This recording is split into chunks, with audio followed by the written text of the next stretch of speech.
Hey everyone, welcome back to my kitchen and happy holidays. Today I have something super exciting in store for you guys. Callie from Callie the Baker and I are teaming up to bring you guys last minute dessert cup ideas for your holiday feasts. They are going to be quick and easy and they will wow a crowd. So hold on tight, let's get started.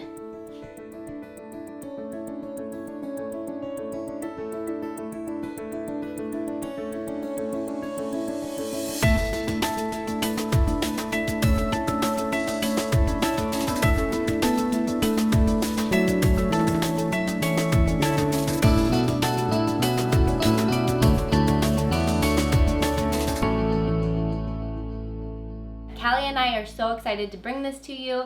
She is all the way in Nigeria. She recently moved from Chicago and we just wanted to team up, bring you guys something fun.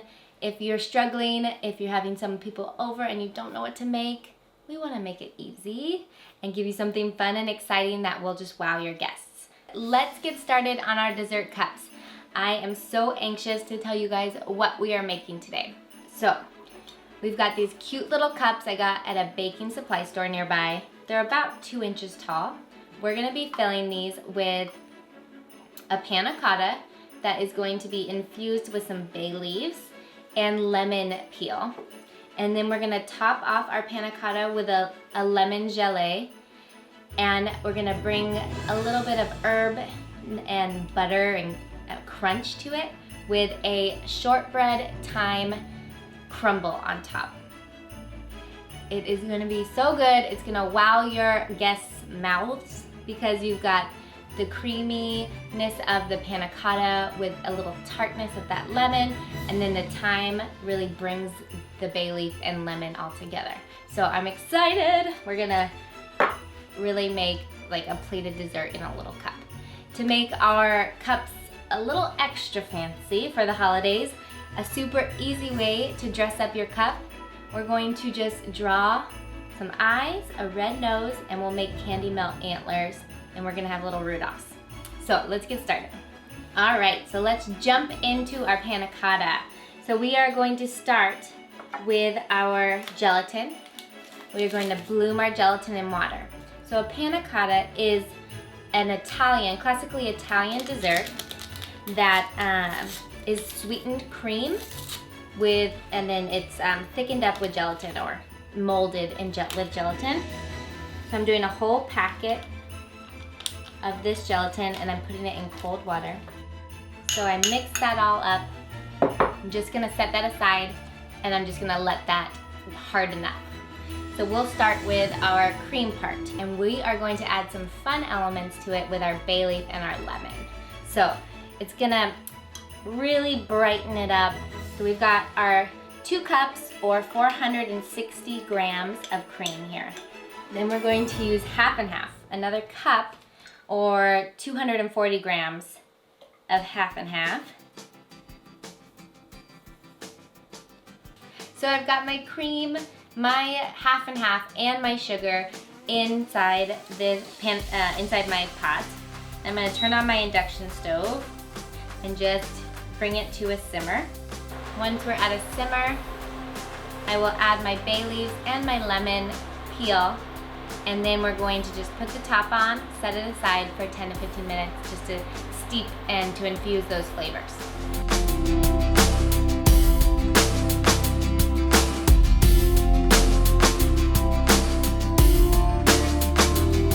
So while that steeps for 15 minutes, let's make our shortbread so we can put it in the fridge to let it chill a little bit before we bake it up. We've got our ingredients right here. A quick note about thyme when you're baking with thyme. Make sure you get all of the leaves off the stem. It can be time consuming, I know, bad joke. But a little trick is just make sure you are going the opposite direction of how they grow, the leaves grow, and you're gonna go down it and just take them all off. So that's an easy way to do thyme so you're not picking each individual leaf off. So I've got a heaping teaspoon of thyme, and then I have the zest from 1 lemon. Again, to save time, I did that just before this. So we're going to stick with King Arthur has just a really easy, simple shortbread recipe. And it's 227 grams of good butter. Shortbread is all about the butter, so you want to make sure to invest in a good butter. Kerrygold is pretty inexpensive at Trader Joe's, or you can do Plugrab or any other European butter. So we've got our butter and our confectioner sugar. It's 113 grams confectioner sugar. And I'm gonna mix this up, and then we can add our thyme and our lemon and then our flour at the very end. I chopped my thyme up a little bit, make it a little more fragrant, and not, because I don't really like the mouthfeel of a huge, well, they're not huge, but a full leaf of thyme in my mouth. So I chopped them a tiny bit, just run your knife through it once or twice.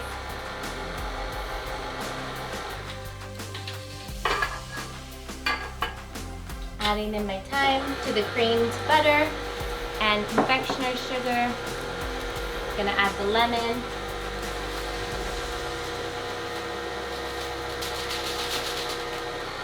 And then we can add our AP flour. This is 241 grams of King Arthur flour. That's not all the way incorporated. I'm gonna add in a teaspoon of vanilla. And then let's do one more.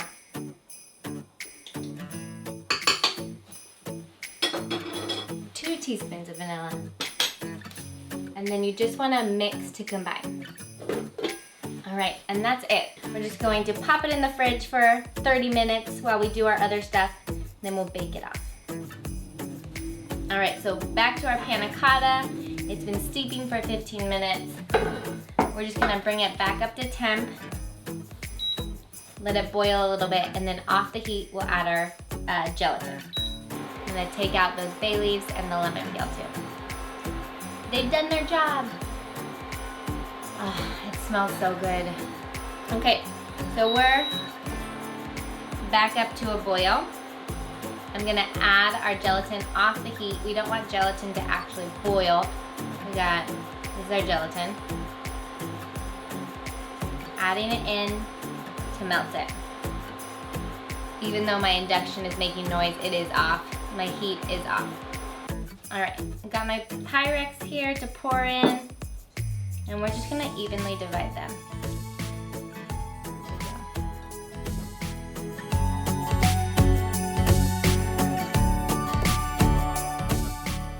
So it's only gonna fill 10 cups. I'm just gonna distribute this guy evenly between the 10. And we're gonna bring these into our fridge and let them chill. For it to be completely set, it's about 4 hours.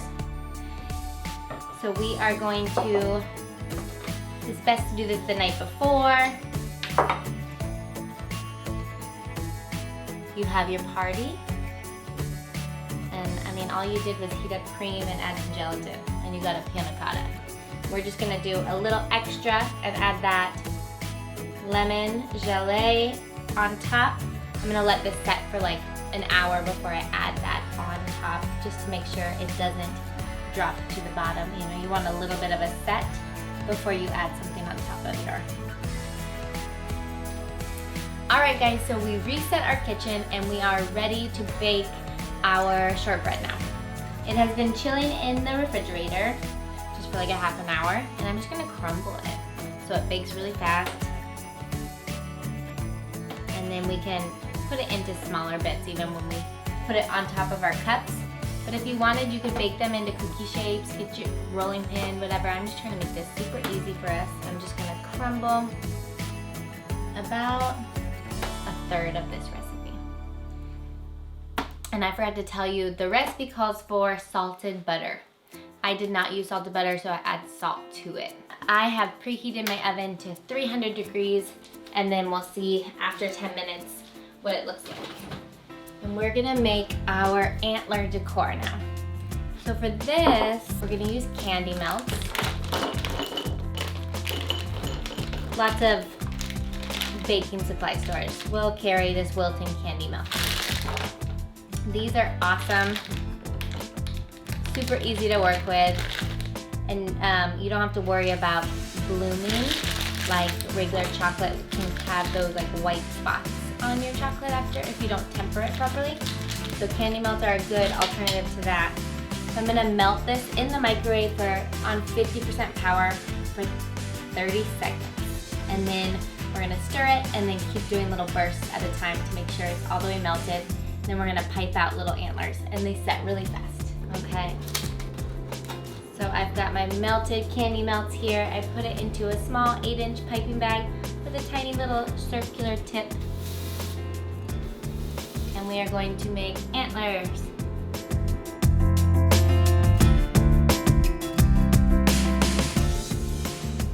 All antlers are unique, so do whatever you want.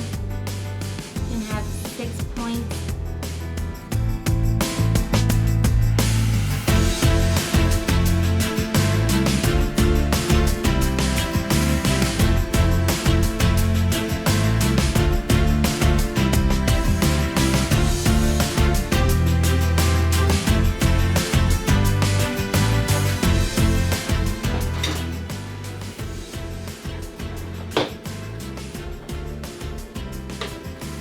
Alright guys, so while the shortbread is continuing to cook, we're gonna get started on our lemon gelée.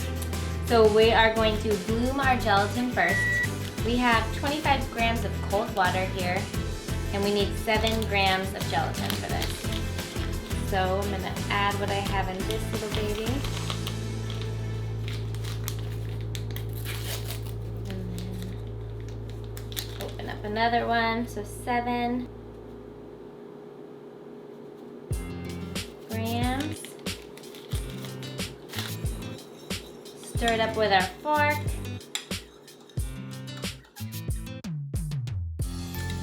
Just make sure all of the gelatin is soaked in water. And now we're going to make a simple syrup on our stovetop and add lemon juice to it after that and our gelatin to make our gelée. So we've got 100 grams of water in my saucepan, and I'm gonna add 40 grams of sugar. Just give that a quick stir. So let's get our lemon squeezed. Take it off the heat. Once it starts boiling, we're gonna add in our freshly squeezed lemon juice to our simple syrup. We'll add in our gelatin and melt it.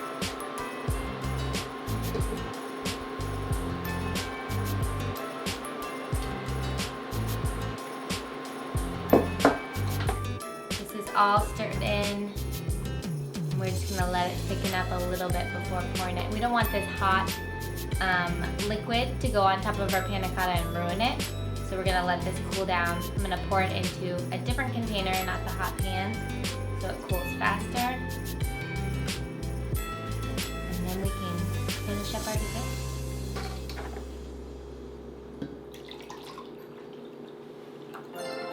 So our shortbread is almost done. Oh, there we go.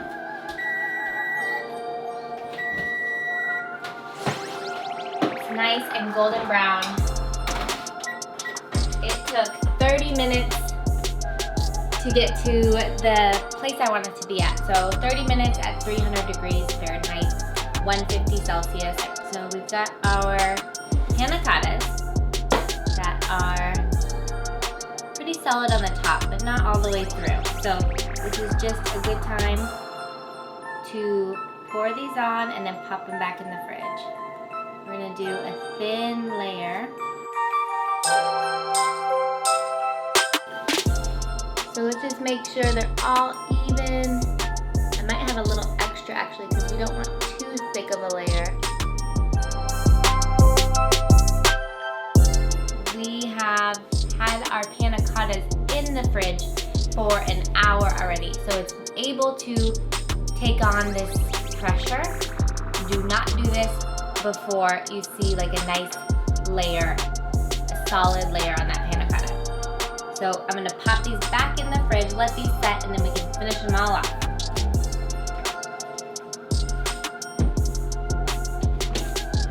All right, you guys, so we have had the lemon gelee set for about an hour after we poured it. So the panna cotta has been in the fridge for about 2 hours, and then 1 hour. It is still needing, I would do 2 more hours altogether before you serve it to guests, but we can definitely, at this point, top it off, put it in our fridge, and finish the decor. I'm gonna crumble a little bit of these on there.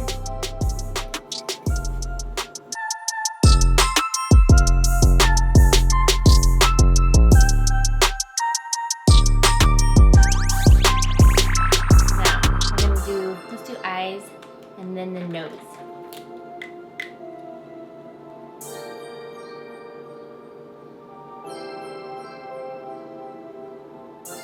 Okay, let's do a nose.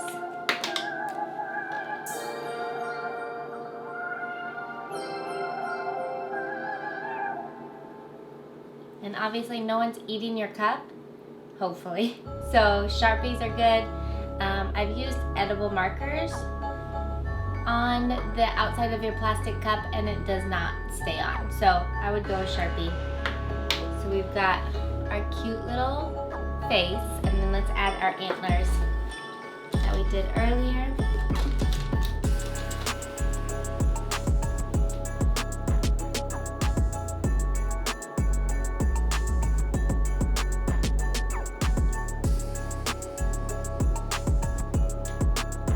Shove it in there, and there you go. How cute is that? Just do it the day before, have them in the fridge, and then just set them out when it's time for dessert. Like, this is so perfect. Okay, a little bit of thyme to add like a nice green punch. What do you think? Like a little, it's kind of like a little headdress, like a wreath headdress. I'm gonna do this for the rest of them, and we will come back.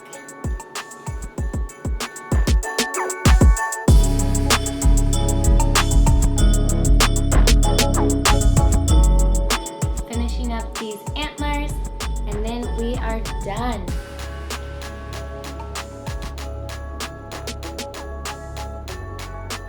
Perfect. How cute are these?